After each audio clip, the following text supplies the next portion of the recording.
Oh, hello. Welcome to the Curious Emporium. Have a look at what we have in store for you. All right, let's get right into it. We're about to explore one of history's most captivating, most frustrating unsolved mysteries, the disappearance of the legendary Amber Room.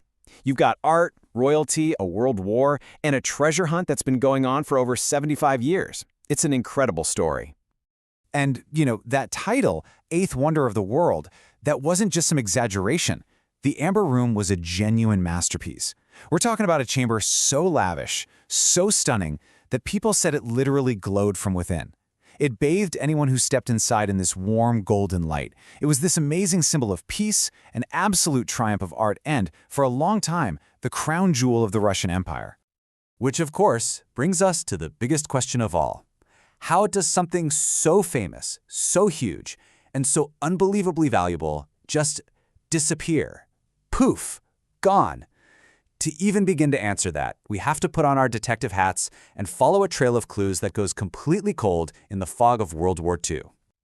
So to really get why its disappearance was such a massive loss, we first have to wrap our heads around the sheer scale and beauty of this thing. This wasn't just a room with some nice decorations. It was a work of art that you could actually walk into and be completely surrounded by. Okay, let's start with the material itself. The room was made from over 6 tons of amber. Just think about that for a second. An entire room, not just decorated with, but literally constructed from a gemstone. 6 tons. That's like the weight of a full-grown elephant, all carved from this beautiful, fossilized tree resin. And we're not talking about some tiny little closet either. The amber panels covered more than 590 square feet. To put that in perspective, that's about the size of a pretty big city apartment. It just completely enveloped you in this glowing amber world. And the value? Well, it's almost impossible to really calculate. Even back in the 18th century, its estimated worth was over 140 million in today's money. Some modern estimates go as high as $500 million, but really it was just priceless. So what was the secret to that legendary glow everyone talked about? Well, it was all in the craftsmanship. The amber panels themselves were backed with sheets of gold leaf. Then, they placed these gilded mirrors all around the room to catch and reflect candlelight, making the whole space just shimmer and dance with light. Throw in some incredible carvings and mosaics made of other precious stones, and you've got a room that was truly one of a kind. So, where did this thing even come from? It actually started its life in Prussia, back in 1701. But then, in 1716, it became this incredible diplomatic gift to Russia's Peter the Great, meant to seal an alliance. Eventually, it was installed in the stunning Catherine Palace, where, for almost 200 years, it stood as a powerful symbol of the Russian Empire's wealth and artistry. But all of that peace and splendor, it was about to come to a screeching halt. In 1941, the Nazis invaded the Soviet Union, and they came with a shopping list of art they wanted to steal. And right at the very top of that list was the Amber Room. The heist itself was just brutally efficient. As the German army got closer, the museum curators panicked. The old amber was too brittle and fragile to move safely, so they tried this last-ditch effort. They tried to hide it behind plain wallpaper. Yeah, it didn't work. The Nazis knew exactly what they were there for. A special team dismantled the entire room in just 36 hours, packed it all into 27 crates, and shipped it off to Germany as a trophy. So the room was stolen, but it wasn't lost. Not yet. Its journey from being a war prize to becoming one of the world's greatest mysteries happens right here, in the last, chaotic days of the war. This is where the trail just goes completely cold. Those 27 crates arrived in Königsberg, Germany, which is now the city of Kaliningrad in Russia. The room was actually reassembled and put on display right there in the city's castle. For about 2 years, it was a symbol of Nazi conquest. And this is the last place it was ever seen in public. But as the tide of the war turned against Germany, the room was packed up into its crates again. And then, everything went sideways.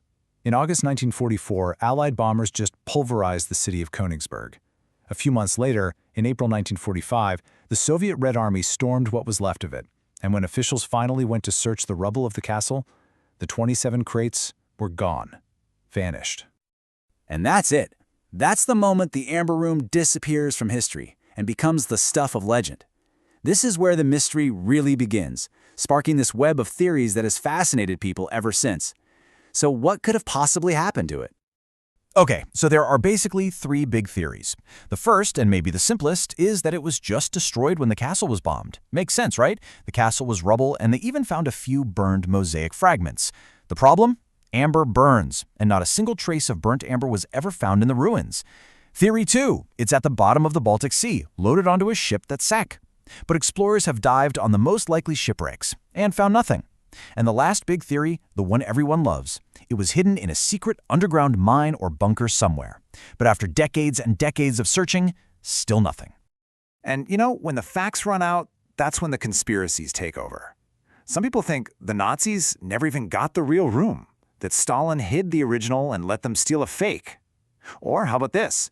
The Soviets did find it after the war, but covered it up for Cold War propaganda purposes. Or maybe, and this is kind of the saddest theory, it was just broken up and sold off piece by piece.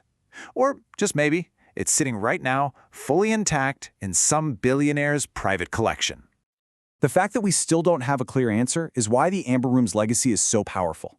The hunt for it has become this massive, multi-million-dollar obsession. And for some of the people involved, it's proven to be a deadly one. And this is where the story gets, well, a little weird. People talk about an Amber Room curse. The German curator who was last in charge of the room died of typhus under very suspicious circumstances while the KGB was investigating. Then, in 1987, a treasure hunter was found murdered in a forest. And get this, a Russian general died in a car crash right after he told a journalist he had new information about the room. Coincidences? Maybe, but it's pretty strange. After decades of hitting one dead end after another, the Russian government decided that if they couldn't find the original, they would bring its spirit back to life. In 1979, an incredible project began, a full-scale reconstruction. Working from just a handful of old, black-and-white photos, it took a team of master craftsmen 25 years and over $11 million to finish it. It's now in the Catherine Palace, and it's a truly breathtaking tribute to the lost original. And so that leaves us with the ultimate question. Was the eighth wonder of the world really just turned to ash in the fires of war? Or could those 27 crates of amber and gold still be out there somewhere, hidden away, a perfect time capsule of a lost world, just waiting for someone to finally solve the mystery? The hunt, you better believe, is still on.